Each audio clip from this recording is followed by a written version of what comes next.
How's that? Feels cool and refreshing, right? You were all sweaty anyway, and isn't it nice that the beer smell covers up the sweat? While I'm taking a break from cooking, Bob, all sweaty, splashes beer on me, grinning cheekily.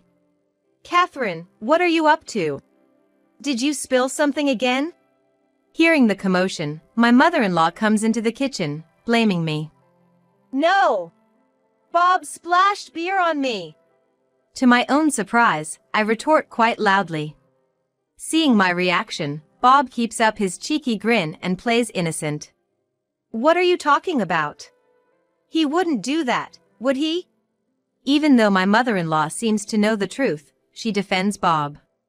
The mix of frustration and shock makes me burst into tears right there. What the hell is going on here? Hearing my cry, my father-in-law rushes in. That's enough. You're no son of mine. Get out, now. Chastised by my father-in-law, Bob, overwhelmed, runs out of the house. Not knowing what might happen next. My name is Catherine. I'm a 49-year-old housewife. I live with Bob, my mother-in-law, and my father-in-law. All four of us share the family home. Bob is 55 and works as a salesman. He's apparently a department head at his company, and when he's home, he just can't stop complaining. Mostly to my mother-in-law, about his colleagues and superiors. The way my mother-in-law listens to Bob's rants, she seems to genuinely pity him, always taking his side, no matter how unreasonable his stories are. He has been spoiled like this since childhood, which explains his current self-centeredness.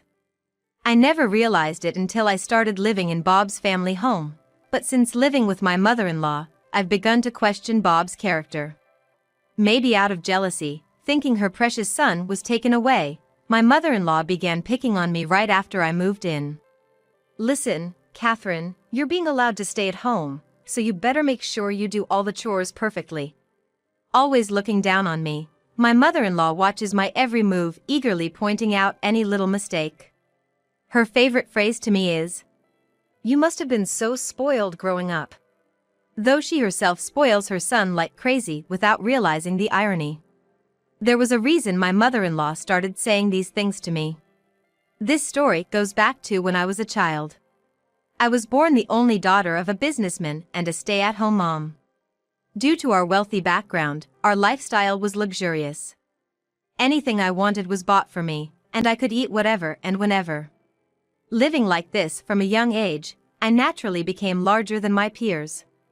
Yet, in the midst of all these luxuries, I never cared about my appearance.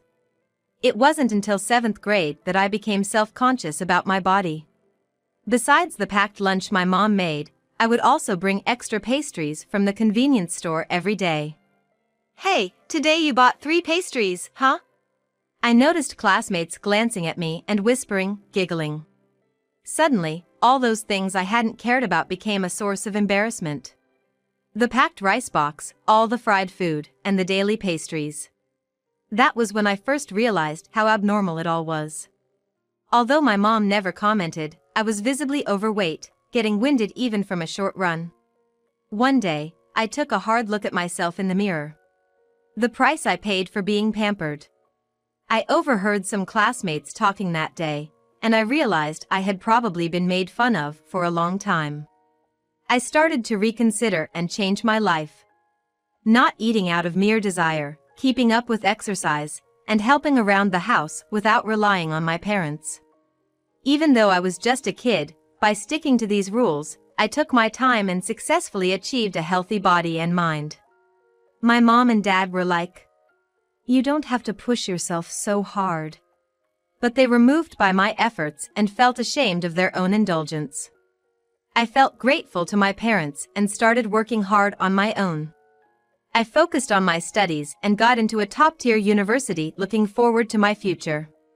However, when it was time to start job hunting, I suddenly wondered what I really wanted to do with my life. With these doubts, I kinda just took the civil service exam and ended up working for the local city hall in Nebraska. After working there for a while, I met Bob, who would become my husband, and we started dating. We dated for about 3 years before getting married. Bob was insistent that I quit my job and become a stay-at-home wife. I wondered, is this what typical happiness looks like? Marrying the person you love and being a housewife? I agreed to quit my job and started living with Bob. However, about 6 months into our marriage, Bob proposed moving to his parents' house. Turned out, his dad was seriously ill and needed care.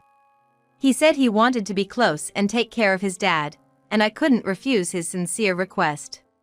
Without giving it much thought, I was touched by Bob's kindness and agreed to move in. But this decision turned out to be a mistake. Living with his mother, Bob became like a completely different person. He prioritized his mother over me and followed whatever she said. They both teamed up and badmouthed me. Before we got married, I had shown Bob some pictures from my childhood as a sort of fun thing.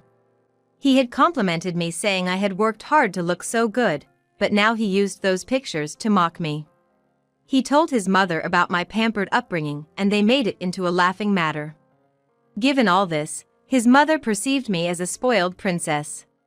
It's partly my fault for not thinking things through, but once we moved in, taking care of Bob's father became my responsibility.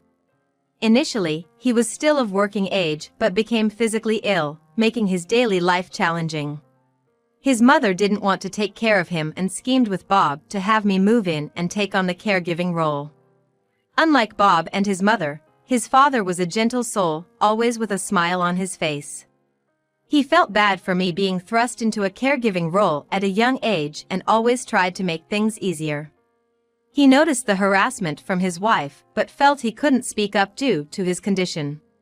Seeing him like this made me feel really bad for him. While my relationship with Bob worsened, I grew closer to his father. Despite his physical limitations, he was knowledgeable and taught me tips about cooking and cleaning. When Bob and his mother weren't around, he'd even talk about how his wife would try to control things or share funny stories from Bob's childhood. I never realized until I began living in my childhood home, but Bob is what you'd call a mama's boy. According to my father-in-law, John, it's because his wife, Susan, coddled Bob too much when he was little. Even though they've often called me too soft, they don't seem to recognize it in themselves. John was very busy with his work when he was younger, leaving most of the child-rearing to Susan. Because of that, he didn't have much time to play with Bob, but he bought him any toy he wanted. I did it out of guilt, but it has led to the way he is now. Having grown up in a similar environment, the story stung, but Bob has lived his life taking such kindness for granted. Susan adored Bob to a fault. When he'd come home with a scratch from school, she'd even barge into the school, yelling. Despite teachers explaining that he just fell and scraped himself, she would relentlessly investigate to confirm if it was truly an accidental scratch. Understandably, with incidents like these, Bob became quite unpopular at school. However, with every toy or game he wanted waiting for him at home, he didn't seem to mind. He believes that if I ever have a problem, Mom will help me out, a mindset that has persisted and contributed to his arrogant attitude today. Though I found many of these stories laughably absurd, living with John has made daily life tolerable. However, since moving into my in-laws' house, the stress and pressure have led me to eat more. I've been gaining weight rapidly, and though I'm not back to my old size, I'm steadily getting there. Both Susan and Bob noticed my change and commented snidely. Even though you're home all day, you're eating too much. If I ever tried to explain myself, Bob would fly into a rage and say, "You should take a lesson from Mom. What stress? What pressure? Don't you dare mention such things in front of my mother. You should be more considerate of her." Whenever Bob felt I was speaking ill of Susan, he would berate me furiously. His constant criticism and harsh words only exacerbated my weight gain. "John, I'm so sorry. With me gaining so much, it must be hard for you to walk through the hallway." Initially, when helping John walk, I would stand beside him. But with my weight gain, I had to assist him from the front in the narrow corridor. "You don't have to worry about that. Thank you for always helping," John would reply, not blaming me at all. However, I indeed felt a sense of urgency regarding my situation. Then one day, as I was preparing dinner as usual, I finished cooking and was in the process of moving the dishes to the dining table. Both Bob and Susan were at home that day, and as usual, neither lifted a finger to help. In my hurry to serve dinner, I tripped and fell, spilling the dishes all over the floor. "Oh no!" With a loud crash, the dish I was holding fell to the floor. I hurriedly tried to gather up the scattered food from the floor. "What on earth are you doing?" Bob exclaimed, more concerned about the messy floor than me. "Oh dear, do you need to start over? Dinner's supposed to be at 6 o'clock. Susan complained from her seat, not moving an inch. "It's because you've put on so much weight that you trip over nothing. It's embarrassing," Bob snapped, then stormed off to the living room where Susan was waiting. Fighting back tears, I began cleaning up the mess. The lack of concern from Bob was heart-wrenching. Though I was devastated by their harsh words and attitudes, I didn't want to hear any more from them. Thankfully, no dishes were broken, but I had to redo the meal I had worked hard on. It happened because I was rushing, not because of my weight.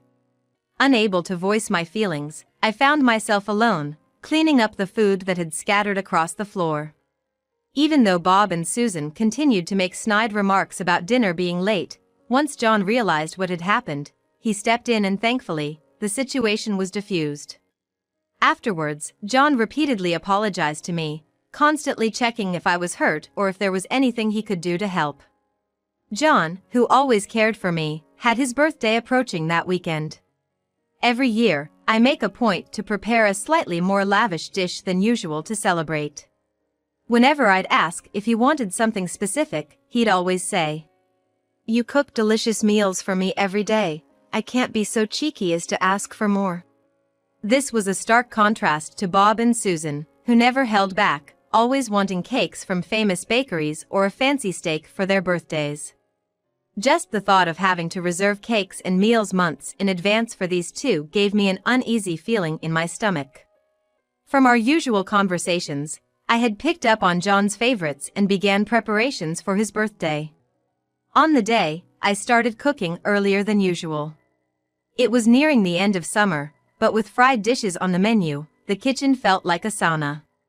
To ensure my sweat didn't drip into the dishes, I wrapped a towel around my neck and proceeded with extreme caution. I wonder if I'm sweating this much because I've gained weight. With these thoughts, I steadily finished the dishes. I plated the prepared dishes, and all that was left was to wait for my husband's return. Completely drenched in sweat, I felt incredibly uncomfortable. After a short rest, I thought of changing my clothes. As I sat down with a cold iced tea from the fridge, I heard the front door open and realized Bob had come home. Bob walked straight into the kitchen, shot me a glance, and opened the fridge. "Why are you sweating so much just from cooking?" Fetching a beer from the fridge, Bob made a sarcastic remark. I tried to ignore the comment, sipping my iced tea, but in the very next moment, just as Bob opened his can of beer and I thought he was out of my sight, the next moment happened. Ah! Suddenly, a cold liquid was poured over me from behind. I could feel the cold fluid running down from my hair and across my upper body. Immediately, I realized from its smell that I had been drenched in beer. As I slowly turned around, there was Bob, holding a can of beer, grinning at me. "How's that? Feels refreshing, doesn't it?" Frozen, I just stared at Bob, who continued to smirk. "At least the smell of your sweat will be replaced by the beer now, huh?" A few seconds later, Susan rushed into the kitchen after hearing my scream. "Catherine, what happened? Did you spill something again?" Desperately, I tried to explain to her. "No! Bob poured beer over me!" I raised my voice, louder than I had ever before. Seeing this, Bob, still with that smirk, played dumb. "Bob wouldn't do such a thing, right? Susan seemed to realize the truth, but chose to defend Bob. "What the hell is going on?" Tears of frustration streaming down my face, I saw John slowly making his way into the kitchen, leaning heavily on his walking stick. Instead of his usual calm demeanor, John's face was contorted with anger. His usually calm face now distorted with anger, John glared at Bob and Susan. "Bob, Did you pour beer on Catherine? Confronted by John, Bob responded with a cheeky tone. Dad, you don't have to be so mad. It was just a small joke. Enough. I didn't raise you to be like this. Shame on you. Bob's face paled at the scolding from John, something none of us had ever seen before. Why are you being so harsh? I was just... Bob, who had never been scolded by his parents before, was clearly deeply shocked. You. That's no way to speak.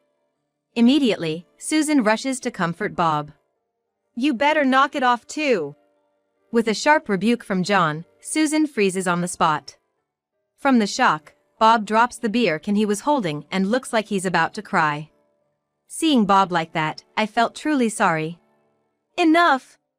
Enough! Suddenly, with those words, Bob quickly leaves the kitchen.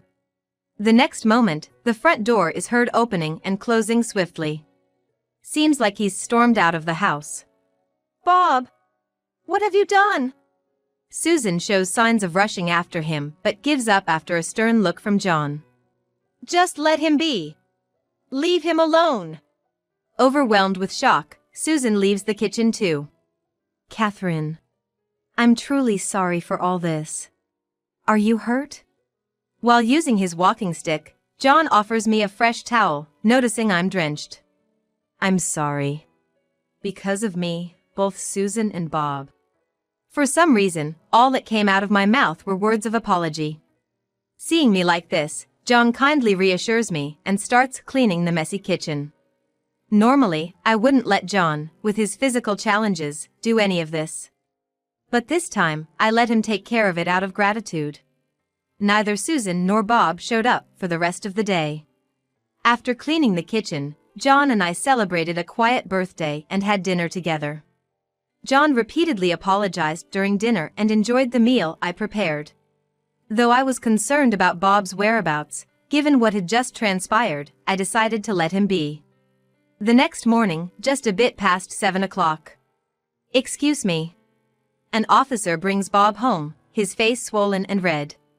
Seeing him, Susan looks like she's about to faint. This morning, we found him lying on the grass in a park.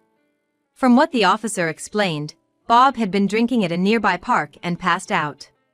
When they approached him, his face was so swollen that they immediately called for help.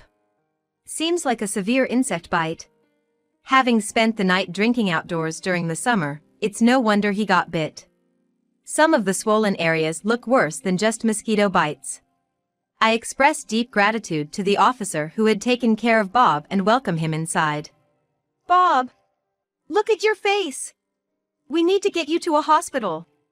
And Catherine! This is your fault! What if it doesn't get better? Bob, still sulking, just stares at Susan as she scolds me. Seriously, you're always complaining and doing nothing. And all this because Bob just pointed that out a little. Susan, visibly upset, confronts me with a red face. Have you two not learned your lesson? Watching our exchange, John says with a hint of exasperation. Bob is one thing, but you too, Susan. Pushing all the caretaking on Catherine and then complaining. John then goes on to express appreciation for my usual efforts. For a while, Bob, with his swollen face, listens to John but eventually bursts out in anger. That's enough! Dad, you don't understand anything! Yeah, ever since you became like this, everything has been messed up. Now, Susan joins in, blaming John. Both of you, stop it! Aren't you ashamed? Do you not realize how sorry and sad John feels for both of you? Unable to hold back, I raise my voice. People like you don't have the right to criticize others when you can't even understand such simple things. As I say this, Bob, losing his temper, charges at me. Who are you talking to like that? Bob pushes me and I fall backward. Bob! Seeing this, John lets out a piercing scream. Both Bob and Susan snap back to reality and freeze in place upon witnessing John's anger. Catherine, can you stand up? Are you okay? John, showing concern for me, pulled his cell phone out of his jeans pocket. Yes. My son Bob became violent, and someone got hurt. From the conversation, it was clear whom John was calling. After hanging up the phone, John glared at Bob and scolded him even more. Bob, what you did is unforgivable. You need to pay for your actions. What the? Dad, what are you thinking? Are you out of your mind? Panicking, Bob clung to Susan, his face on the verge of tears. Mom! What's gonna happen to me? Help me, do something. Neither Bob nor Susan could possibly understand how I felt watching Bob's pitiful state. After a while, the police officer who had escorted Bob earlier returned. Facing the pressure of John's account and the officer's presence, both Bob and Susan honestly described what had occurred earlier. Bob, still teary-eyed as he explained, and the officer listening to him was visibly irritated by the aggressor's behavior. The officer, heeding John's insistence, declared that he was gonna take Bob to the police station right then. I couldn't believe the turn of events and was unable to act, but I confided everything to the female officer who was with us. Both Bob and Susan broke down crying, repeatedly apologizing. Fortunately, I only had a minor bump on my head, but it was decided to take me to the hospital just in case. The officer seemed unsure of how to handle a family dispute, but due to John's firm stance, informed us they would treat it as an assault case. Later, after being checked at the hospital and returning, John warmly greeted me. Were you okay? I'm truly sorry for all that's happened. Even though it was all Bob's fault, John apologized as if he himself had caused me harm. Susan had gone to the police station to provide a statement, being there with Bob for questioning. While I was at the hospital, John explained what had transpired and continued. Catherine, I know it's not my place, but you should leave Bob. Being with a man like him will ruin your life. Forget about us and do what's best for you. I had been contemplating my future for some time, but John's unexpected suggestion took me by surprise. He might reflect on his actions now, but I won't let him trouble you any further. You gotta live your own life. Sensing my emotions, John added, I'm utterly disappointed in Susan. I've decided to move to a retirement community, so I'll be fine. It seems he has no intention of divorcing Susan, but doesn't want to live with her or Bob any longer. Hearing John's words, years of pent-up feelings overflowed, and I couldn't stop crying for a while. After that, I formally sued Bob. My claim was recognized, and I was granted a divorce and alimony. Furthermore, Bob was found guilty of assaulting me. Susan was shocked by Bob's arrest and the fact that John had left the house. John was thoughtful enough to consider my future and gave me some money for my immediate expenses, separate from the alimony.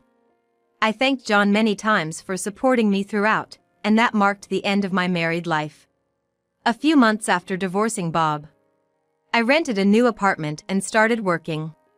Having lived with John, I became interested in caregiving. I began studying for the necessary certification and put a lot of effort into job hunting. Then, for my job, I also started eating better and worked hard to lose weight. I might not be back to my old self, but I've managed to get back into shape. Living with John helped a lot, and I quickly adapted to my job. With a lighter body, I moved around more easily and began to go out more on weekends.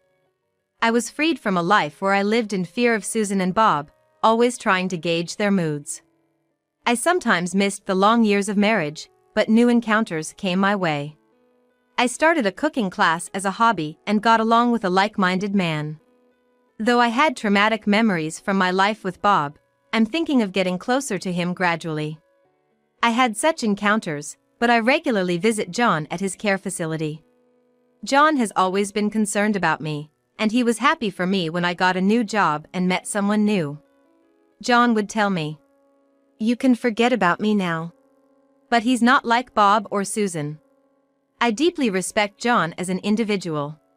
He chose to live separately from his beloved wife and imposed strict punishment on his only son, Bob. It must have been a tough decision for him. But he's now living his life positively. Seeing John, I've decided in my heart to live my own life positively from now on.